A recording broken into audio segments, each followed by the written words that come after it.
sont impossibles à remettre en cause, et il n'en sera même pas question, votre honneur, la construction européenne telle qu'elle est, le mouvement général de déréglementation de tous les marchés qu'on appelle autrement la mondialisation, et l'entreprise générale de réduction de la taille, et pour ce qui concerne la France, de démantèlement silencieux de l'État social. Bon, voilà, ça c'était vraiment, c'était les limites de l'épure. Donc il y a ceux qui discutent dans le cadre, et il y a ceux qui discutent pour changer le cadre.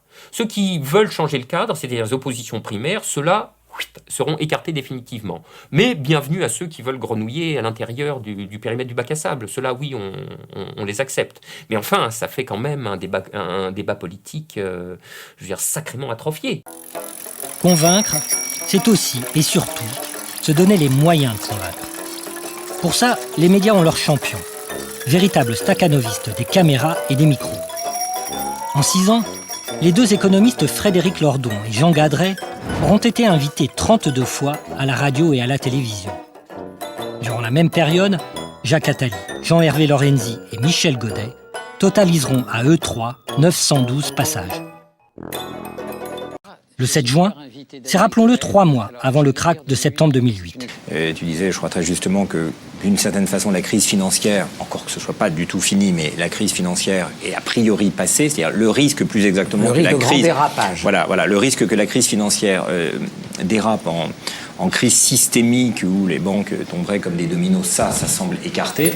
Si le meilleur économiste de France, selon Minck, se trompe à ce point, nous sommes en juin 2008, est-ce que ça signifie que toute la profession est condamnée et que finalement personne n'a rien vu venir? Or non, voilà, il faut aussi pouvoir dire qu'un certain nombre de gens, y compris des économistes, ont vu les choses venir, et ça depuis plusieurs années. La vraie question est de savoir pourquoi ceux à qui on donne la parole sont ceux qui sont les moins critiques des fondements du système. Donc, Daniel Cohen n'a vraiment rien vu venir. Effectivement, il y a une constance dans l'erreur qui est accompagnée d'une constance similaire dans l'indulgence. Donc, ils peuvent dire de tout. Ils sont inoxydables, ces gars-là, quoi. Et on se demande s'il faudrait qu'ils disent pour que un jour un média finisse par considérer que, écoute, là vieux, tu es gentil, mais tu vois, tu te rends bien compte, c'est plus possible, on va plus pouvoir te faire venir. C'est bien sûr le contraire qui s'est passé.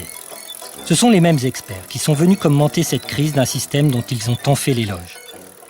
Et on les a vus encore plus fréquemment. Entre septembre 2008 et décembre 2010, Alain Minck, Christian de Boissieu et Daniel Cohen totaliseront à eux 332 passages à la radio et à la télévision. Frédéric Lordon et Jean Gadret, eux, n'auront été invités que 21 fois.